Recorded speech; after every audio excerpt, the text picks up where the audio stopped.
Welcome everyone. I'm Timothy Obiezu in Abuja and this is Africa Matters. Economists forecast that the continent will host more than half of the world's 20 fastest growing economies in 2024. We look at what's driving that growth and explore what the new year holds for the 1.3 billion Africans.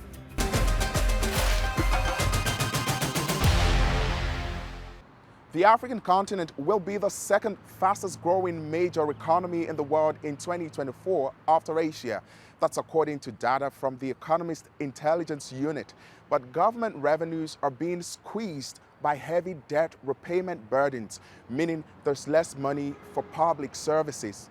And many Africans are having to tighten their purse strings because of double-digit inflation that's making their lives even more unaffordable.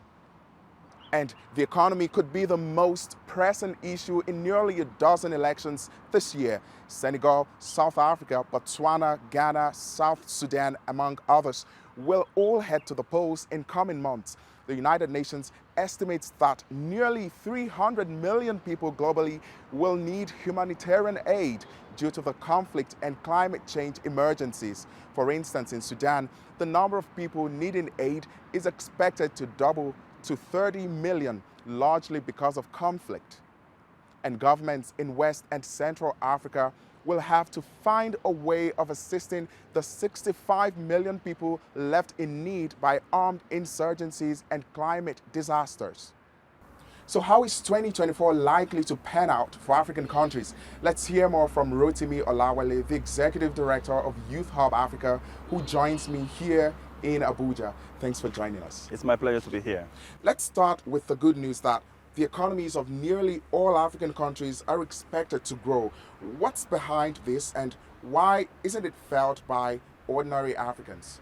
I think we're beginning to see post-COVID recovery for African economies all over the continent. For economies who depend on hydrocarbons like Nigeria, Angola, and you see the likes of that. You begin to see ramp-up productions in these countries. If a country like Nigeria also tackles more of its security challenge in the oil and gas industry, you'd see Nigeria meeting its production quotas to OPEC. You'd also see services are beginning to recover. For East African nations who depend a lot on tourism, on the service industry, you're seeing recovering. People are beginning to travel, to enjoy travel, and you begin to see more investments in places like this. Why is this growth not inclusive? When you see GDP figures rise or you see growth rates rising, it doesn't necessarily mean that it's impacting on the average person on the street. Government needs to focus more on building human capacity development, opening up the space for more investment to come into the field, invest more into the agricultural value chain for us to begin to see the growth becoming more inclusive and benefiting the average person on the continent. Right. Now, elections will be held in several African countries this year. Which ones would you say will impact the continent the most?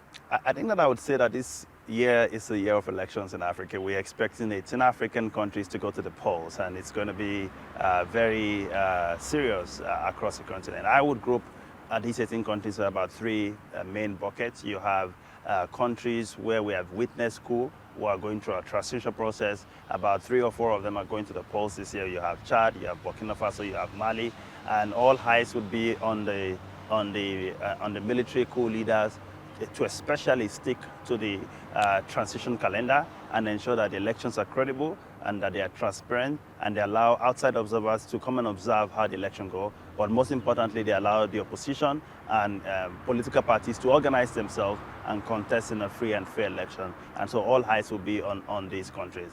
Then you have the countries where we most likely might see surprises, I would say, and these are big countries. That's where South Africa and Ghana fall into.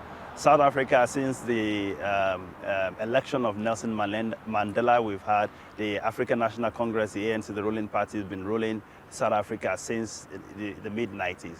And now Philas is saying that the opposition are beginning to become very strong, and they might challenge the ANC for the majority in the parliament this year. We don't know. We'll see what happens at the polls there. But the results of the South African election will have a reverberating effect not only in SADC, but across the entire continent. Also our neighbors, Ghana, you'll see Ghana has been struggling economically for the last couple of months. The president's tenure is over, and the opposition is also quite strong in Ghana. We'll see if the ruling party maintains government in Ghana, or the opposition is able to snatch win at the elections and take over in Ghana. And then we have the countries where we expect the status quo to continue. We don't expect any surprises. We have a country like Rwanda, where the president is seeking re-election again. All watchers, everybody, there's no prediction that Paul Kagame will lose election in Rwanda. He's going to win an election again. And we have countries like Togo, Algeria, and other countries that are going to the polls where we expect normal elections to hold there, and where many watchers have said and predicted that the ruling party would retain power. So for me, these are what we expect in the elections in Africa, and I hope that the elections are peaceful and we don't have violence as a result of this going to the polls. Interesting. Now, conflict and climate change emergencies have displaced millions of people, and we've also seen humanitarian aid shrink. What can governments do to assist the people in need? I think that as much as humanitarian aid is necessary, I always say that aid is not going to fix Africa's problem. The solution to Africa's problem lies within the continent, and we have to be able to pull ourselves together, work together as African leaders need to come together and work together to ensure that we can have a sense of direction and investing in our nations and in its young people to ensure that we can lift ourselves out of poverty and create value for the people here. And when it comes to issues around the climate change that we're witnessing, it's also something that we need to begin to take very seriously. In some parts of the continent, we're witnessing flood, which is impacting on agriculture, which is a big sector on the continent. In other parts of the continent, we're witnessing severe drought. And so we need to begin to develop climate mitigation strategies, both locally, nationally, and also as a collective within the regional economic bodies that we have on the continent, in order to prevent future disasters from happening, but also to ensure that we can build on the resilience of our people in order to withstand the climate change effects that we're witnessing across the continent. Right. Some of the crises, such as global commodity prices and war in Ukraine, negatively impact on the continent. How can African countries mitigate this risk? I think that one of the big lessons we've learned from COVID is that when there's crisis, countries look inwards, continents look inward. They work first to fix their own problems before looking at perhaps helping other regions. And that's one lesson that Africa needs to learn, where we've seen the war in Ukraine and crisis affect food prices in Africa, because we depend heavily on that region for the supply of wheat, for instance, which helps produce many things on the continent. And so African countries need to invest into seeing what is our value chain, how do we ensure food security, not only for individual countries, but for the entire continent. If, for instance, Nigeria is facing food insecurity, it would impact the entire West African belt. If our neighbors are also facing food security, it would impact us as a nation. So we want to see better regional cooperation in ensuring that issues around food security becomes a top on the agenda in ECOWAS and at the African Union, and that we can develop climate-smart agriculture, but also have homegrown solutions in order to ensure we have more yield per hectare on the continent and we can feed our people. Now, lastly, people in Africa face increasing unemployment. I'm talking about young people. How can Africa match the ever-burgeoning population of young people with economic growth? What can we look forward to in 2024? I think that Africa must begin to see that its greatest resource is its young people. We have the largest population of young people in the world, and we need to ensure that they have the right investment in quality education, investment in skills, investment in good health. When we do these things, we unleash the potential that African youth have, and they can grow many sectors, contribute positively to the local economy. And we are beginning to see gems of this grow and manifest in various sectors. In the technology sector, we are already seeing leaps and bounds led by young people in fashion, in the music industry, in the services industry. We need government to step out of its role in creating jobs, but to create the enabling environment, to create the right climate. When you have good governance, when you have accountability, when the justice system works well, you would attract more investment. And when you attract more investment, you will create jobs and your young people will thrive. That's what we want to see for Africa. Rotimi Olawale, the Executive Director of Youth Hub Africa. Thank you. It's my pleasure. Thank you very much.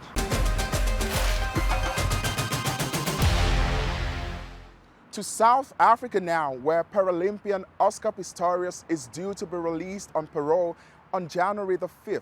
Pistorius has served 8 out of his more than 13-year sentence for the 2013 murder of his model girlfriend, Reva Steenkamp.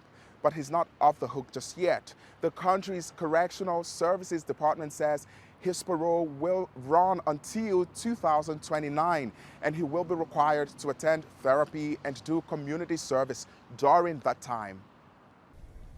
He was the golden boy of the South African sporting world.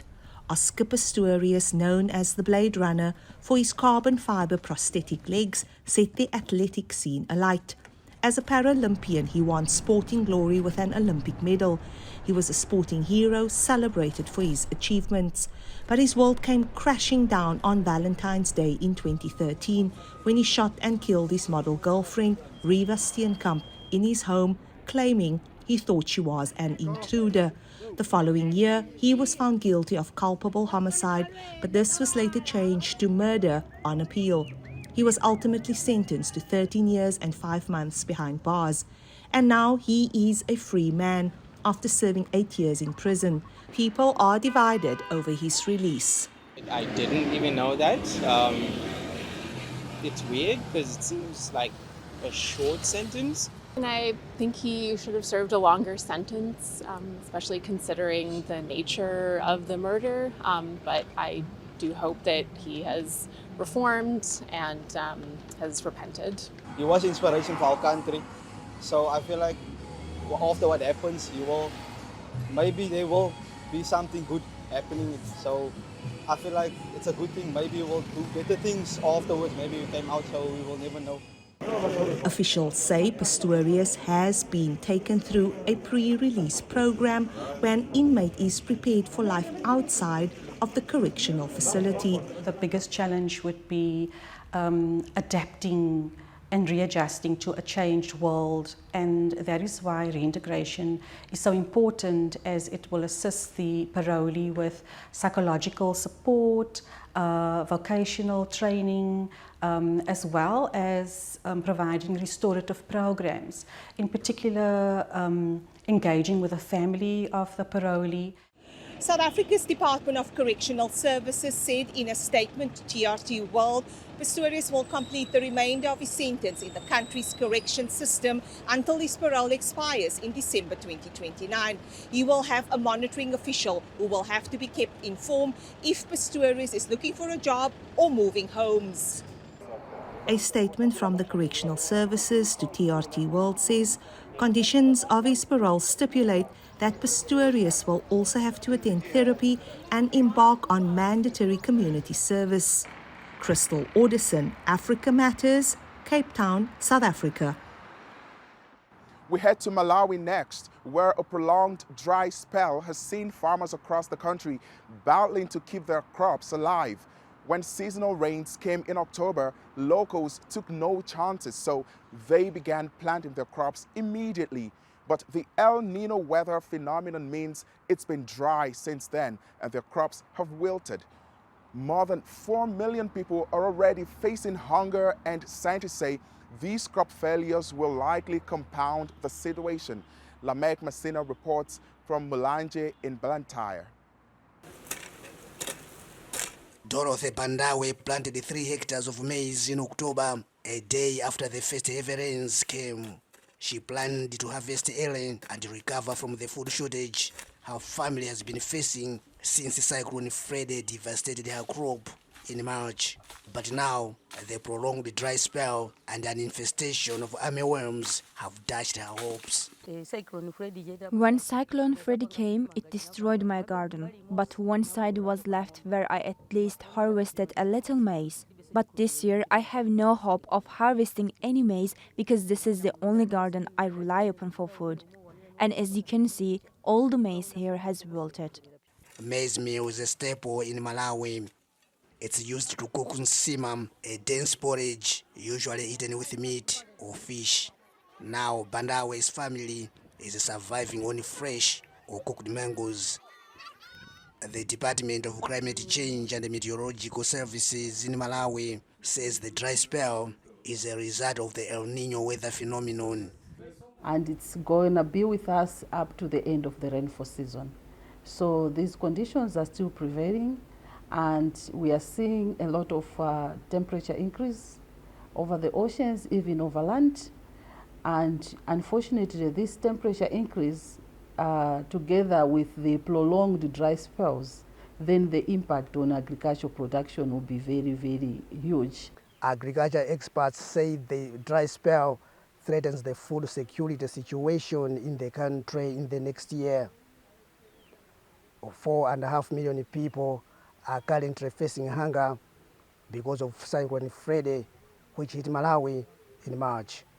The Minister of Agriculture has issued a statement advising farmers to consider replanting early maturing varieties and recommend planting crops including potatoes, cassava, and pigeon peas. But some community leaders feel this won't work. No, it won't work.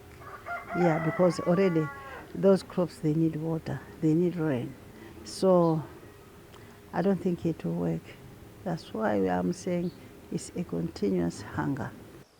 The Farming Early Warning Systems Network says El Nino-induced dry spells could result in below average harvests in 2024 in Zimbabwe, Madagascar, and Malawi. It predicts that harvests will run out early, meaning people will need more food assistance later in the year and into 2025. Lamek Masina, Africa Matters, Blantyre, Malawi. In contrast to Southern Africa, the El Nino phenomenon in the Horn of Africa has brought heavy rains and flooding. Such extreme weather events, fueled by rising global temperatures, are making the fight against malaria in many parts of the world more challenging. And in Kenya, where more than 10,000 lives are lost to the disease each year, the battle is becoming increasingly urgent, as Elias Afsi reports. In the inundated villages of Kenya, daily routines have become a challenge as residents grapple with the aftermath of relentless flooding. Officials attribute the increased rainfall to the effects of climate change, and the surge in water and humidity has brought another menace: mosquitoes. With increasing temperature, with increasing amount of rainfall and humidity, there is more breeding. There are more breeding sites, and there is therefore a high chance of transmission of vector-borne diseases like malaria, like dengue, like Rift Valley fever, and chikungunya. And with this, therefore, you are likely to see increased cases of these diseases. And in an area like northern Kenya that is not very well developed in terms of health infrastructure, there will be a strain on the health system. Wilson Mutai, a farmer, recently battled malaria. Unable to find treatment in the hospital, he resorted to hiring a private doctor. When I was informed the hospital had no medicine, I went back home where I got treated. My friend passed away due to malaria because he could not get any treatment. In 2 to 3 days, without treatment, you are dead. Malaria is lethal.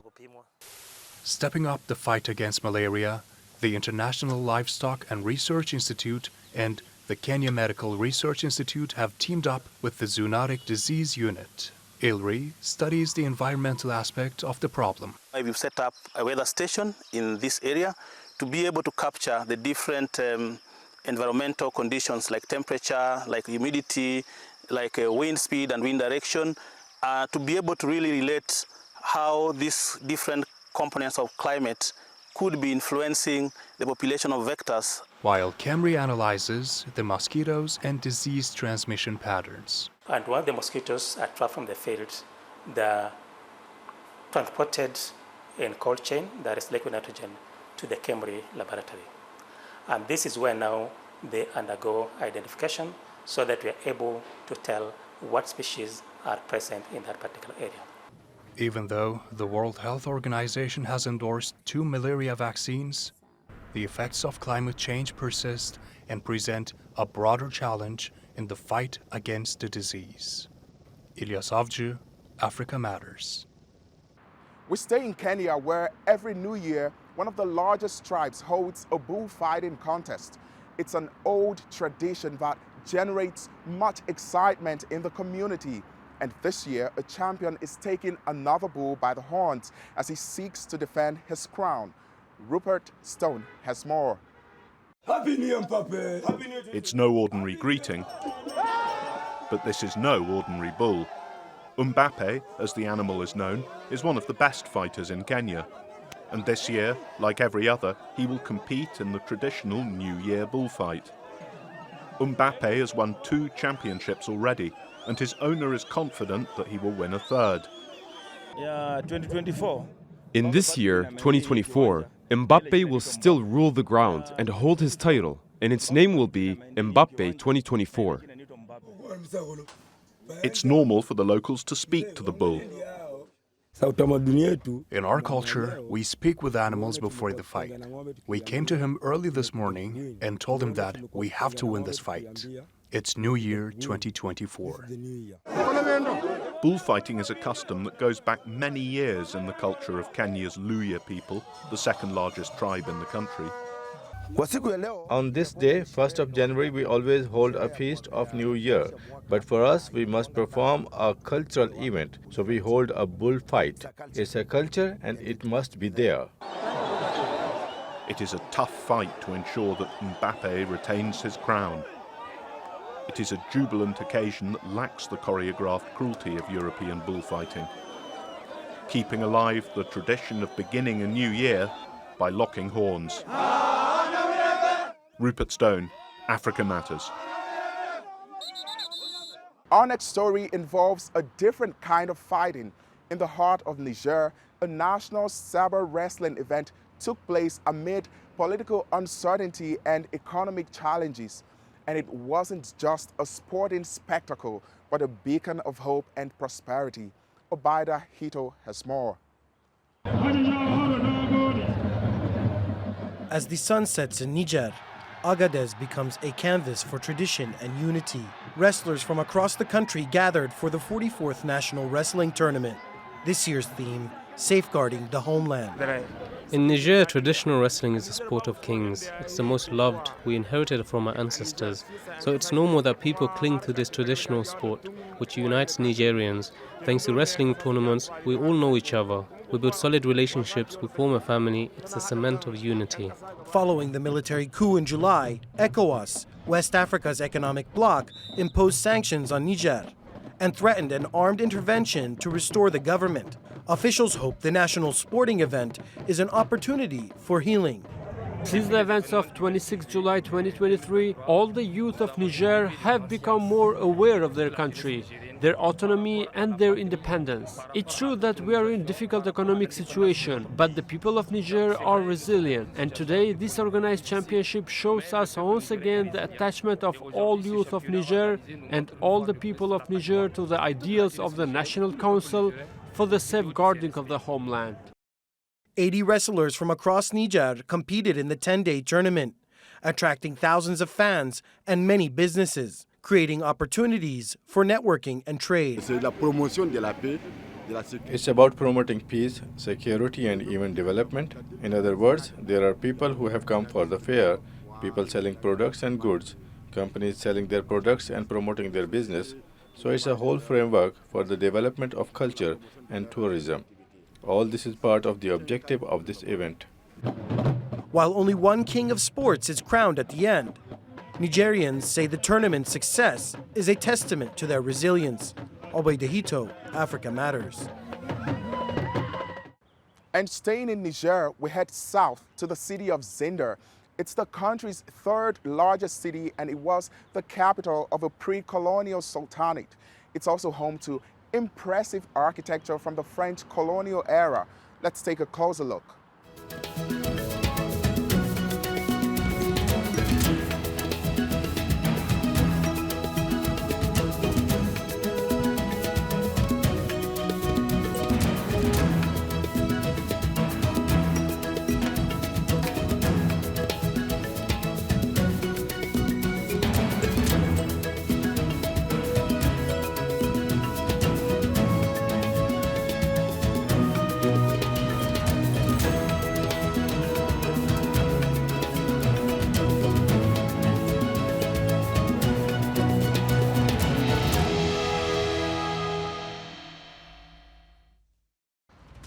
That wraps up our show. Please share your thoughts and suggestions about the stories you've seen on this episode or ideas on what you would like us to cover next using the hashtag Africa Matters.